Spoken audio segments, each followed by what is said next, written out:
মধ্যপ্রাচ্যে উত্তেজনা এবার আরও এক ধাপ এগিয়ে গেছে। ইরানি সেনাবাহিনী দাবি করছে তারা কুয়েত ও বাহরাইনে অবস্থিত মার্কিন সামরিক ঘাঁটিতে ড্রোন হামলা চালিয়েছে।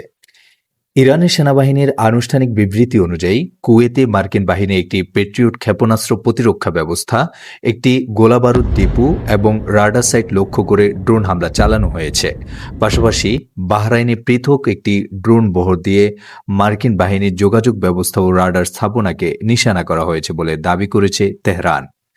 ইরানি সেনাবাহিনী এই হামলার ভিডিও ফুটেজ প্রকাশ করেছে, যেখানে ড্রোন উৎক্ষেপণের দৃশ্য দেখা যাচ্ছে। তবে যুক্তরাষ্ট্রের পক্ষ থেকে এখনও এই দাবির স্বতন্ত্র সত্যতা নিশ্চিত করা হয়নি।